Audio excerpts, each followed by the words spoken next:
Hey guys, and welcome back to this channel. In this video, I'll be showing you guys how you can place the ice skating rink in your house in Heartopia. So go to the solo building mode first, and you are just going to basically find the ice skating rink here. Let me just wait for it to load. There we go.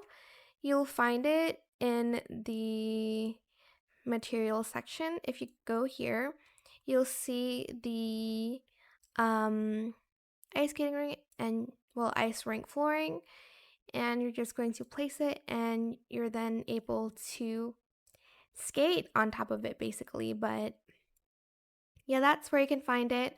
I hope it was helpful for you guys. Don't forget to like, comment, share, and also subscribe to this channel if you haven't done that already. If you have any more questions about this video, just leave it in the comment section down below. I will try my best to answer them all for you guys. And if you found this video helpful, please click the thanks button as well. That is it for this video. Thank you so much for watching. Bye!